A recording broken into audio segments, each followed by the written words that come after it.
सायद मद्वारा कसैको इच्छा पूरा गरिँदैछ।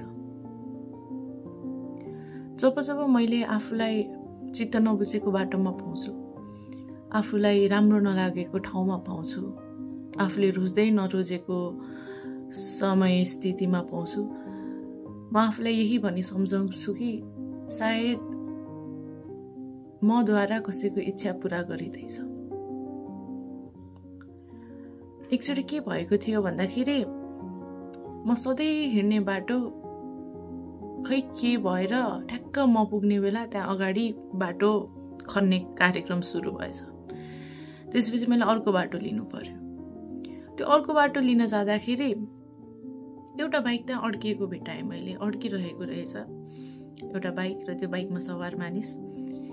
अनि अब मैले त्यहाँ स्कुटर रोकेर त्यो बाइकलाई मद्दत गर्न हिँडेँ। धकाल्न त मैले सक्छु जस्तो लागेन, किन तर अलिअलि त्यो माटो गिट्टीहरू हटाएँ भने बाइक सजिलै माथि उठ्ला जस्तो लाग्यो। त्यही बाटो गिट्टी हटाउने क्रममा उहाँसँग कुराकानी गर्दाखेरि उहाँले भन्नुभयो कि 15-20 मिनट भइसक्यो म यहाँ यसरी अल्झेको भनेर। र मैले त्यो माटो गिट्टी हटाएँ तर त्यो बाइक उठेन। अब जे होला धकाल्ने प्रयास गर्छु, थाहा छैन उठ्छ उठ्दैन, लेट्स सी भनेर जोडले धकाले जिन्दगीभर जन्मेदेखिको अहिलेसम्मको जति ताकत थियो त्यसले मैले धकाले। बाइक अगाडि गयो, बाइक निस्कियो। अनि त्यसपछि म भन्दा पछाडि पनि कोही आइपुग्नु भएको थिएन। अनि म अलिकति माथि गएँ र त्यो बाइकको मान्छे मलाई कुरिरहनु भएको रहेछ र उहाँले हृदयदेखि नै एकदमै धन्यवाद भन्नुभयो। अनि त्यहाँबाट म निस्किएँ। र मैले यो उदाहरण किन दिँदैछु भन्दाखेरि जब त्यो म सधैँ हिँड्ने बाटोमा म जान पाइनँ, मलाई एकछिन त रिस उठ्यो, ठ्याक्क म जाने बेला किन यस्तो भएको भनेर। तर जब मैले त्यो अर्को बाइकलाई अड्केको पाएँ अर्को बाटोमा, तब मैले महसुस गरेँ कि सायद मद्वारा कसैले काम गरिरहेको छ, मद्वारा कसैले कसैको इच्छा पूरा गरिरहेको छ। त्यो बाइक त्यत्रो 15-20 मिनट त्यहाँ अड्किँदाखेरि उसले कुनै न कुनै बेला त भगवान् मलाई यहाँबाट निकाल, भगवान् केही त गरिदेऊ यार, बाइक निस्किन केही त भन्यो होला, केही त इच्छा व्यक्त गर्यो होला। सायद त्यसकै जरिया म हुन पुगेँ। र यसरी सोच्दाखेरि, यसरी आफ्नो एउटा पर्सपेक्टिभ बनाउँदाखेरि चाहिँ अलिकति आराम मिल्दो रहेछ मलाई। जति अनडिजायरेबल सिचुएसन भए पनि एउटा छुट्टै खालको आशा मनमा जाग्दो रहेछ, एउटा छुट्टै खालको मनमा स्फूर्ति उमङ्ग भइराख्दो रहेछ। त्यस्तै गरी सफलताको कुरा गर्दा, कुनै पनि खालको सफलता, सानो ठुलो तपाईँलाई के सफलता लाग्छ, सफलताको कुरा गर्दा सायद म केही कुरामा सफल हुनु भगवानले मेरो इच्छा पूरा गर्न अथवा मलाई खुसी दिलाउन अथवा म एकछिनलाई उफ्रियौँ भनेर नहुन सक्छ। कहिलेकाहीँ मेरो सफलता कोही अर्को व्यक्तिको इच्छा पूरा गर्दिन हुन सक्छ।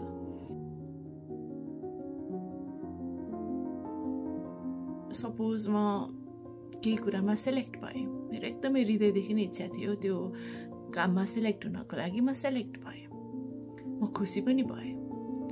तर त्यो खुसी मात्र त्यो कुराको उद्देश्य नहुन सक्छ, त्यो मेरो सफलताको उद्देश्य नहुन सक्छ।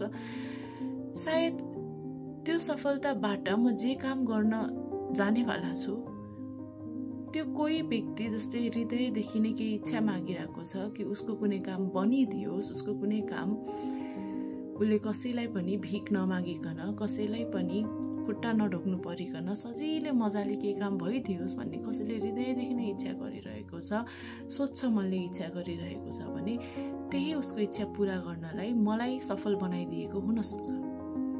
यदि त्यो काम गर्न म भन्दा कोही अरू काबिल, कुनै पनि भ्रष्ट मन बिना त्यो काम गर्दिन, यदि म भन्दा अरू कोही काबिल हुन्छ भने, छ भने सायद त्यो व्यक्ति मेरो ठाउँमा सफल भइदिन सक्छ। हामी सबैजना एकदमै इन्टरलिङ्क छौँ जस्तो लाग्छ। सबैजनाको इच्छा, आकांक्षा, दुःख, पीडा, सुख सबै कुरा एकदमै जोडिएको छ जस्तो लाग्छ। एउटा व्यक्तिको इच्छा पूरा हुनलाई अर्को व्यक्तिको इच्छालाई कतै न कतै तल पार्नै पर्छ, अथवा एउटा व्यक्तिको सफलताको लागि अर्को व्यक्तिलाई सफल पार्दिन जरुरी हुन्छ। र त्यसै गरी अनेकौं कुराहरू कनेक्टेड छन् जस्तो लाग्छ। सबै कुराहरू हामी मनुष्य, हामी मानिस, हामी होमोसेपियन्स जति आफूलाई बुद्धिमान ठाने पनि बिगर पिक्चर हेर्न चाहिँ बेला बेला चुक्छौँ, बिगर पिक्चर हेर्न चाहिँ सक्दैनौँ र असक्षम छौँ जस्तो लाग्छ। त्यसैले यो सानसानो कुरामा अल्झिन्छौँ, सानसानो दुखाइमा रुन्छौँ, सानसानो आफ्नो निराशालाई एकदमै सृष्टिकै अन्त्य मान्छौँ। तर त्यो होइन, हामी सबैजना एउटा जरिया हो संसारमा अझै पनि राम्रो छ है भन्ने देखाउने, होइन? यदि हामी नराम्रो बन्छौँ भने सायद त्यो कुनै नराम्रो शक्तिको जरिया हुनसक्छ।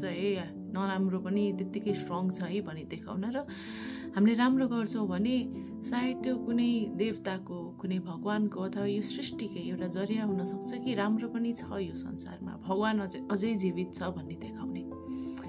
हामी एउटा माध्यम हो जस्तो लाग्छ, होइन? हामी आफैमा कुनै राजा, कुनै भगवान, कुनै केही होइन, हामी एउटा माध्यम हो र हामी सबैजना एकअर्काका माध्यम हौ र त्यही माध्यमबाट एकअर्काको इच्छा, आकांक्षा, एकअर्काको आशालाई जीवित राख्छौँ जस्तो लाग्छ। त्यसैले अब माध्यम त बन्ने के को बन्ने भन्ने कुरा चाहिँ हामीमै भर पर्छ। त्यसैले आफूले भनेको जस्तो भएन भन्दैमा पल्टेर रुवाबासी गरेर कुनै पनि अर्थ छैन जस्तो लाग्छ। किनकि I think everything has a meaning. मेरो त्यो विश्वास छ। संसारलाई हेर्ने धेरै तरिका छन्। एउटा त केहीको केही पनि अर्थ छैन, सबै यतिकै ऱ्यान्डमली भइरहेछ, र अर्को भनेको सबै कुराले केही न केही अर्थ बोकेको छ। म चाहिँ यो विश्वास गर्छु कि सबै घटनामा केही न केही अर्थ लुकेको छ र त्यो अर्थ 2 सेकेन्डमा, 1 सेकेन्डमा अथवा 1 मिनट, आज, भोलि, निक पर्सि झल्किहाल्छ भन्ने जरुरी छैन। वर्षौं वर्ष लाग्न सक्छ त्यसको अर्थ झल्किनको लागि। र त्यही सोचेर मैले मेरो कामको अर्थ आजको आज नपाउन नि सक्छु भन्ने कुरालाई दिमागमा राखेर, मनमा राखेर, मन मस्तिष्कमा राखेर अघि बढ्यो भने सायद हामीलाई पनि सहज हुन्छ होला। हामी सबै कुराको जवाफ तुरुन्त पाउन खोज्छौँ। आफूसँग अन्याय भयो त किन भयो र राम्रो भयो त कसरी भयो भन्ने कुरामा एकदमै अल्छिएर बस्छौँ। त्यसको जवाफ सायद धेरै समय लाग्छ। यति समय लाग्न सक्छ कि जति बेला हामीले त्यो प्रश्नहरू नि बिर्सिसकेका हुन्छौँ। त्यसैले आफ्नो काम, आफ्नो कर्म गर्दै जाने, फल भन्ने कुरा आफूले के फल ल्याउन खोजिन्छ त्यही फल नआउन पनि सक्छ र सृष्टिले जे फल निकाल्न खोज्छ त्यही फल निस्किन्छ र जे हुन्छ राम्रैको लागि हुन्छ भनेर अघि बढ्नु पर्छ होला। एनिवेज, सबैको भलो होस्, सबैको राम्रो होस् र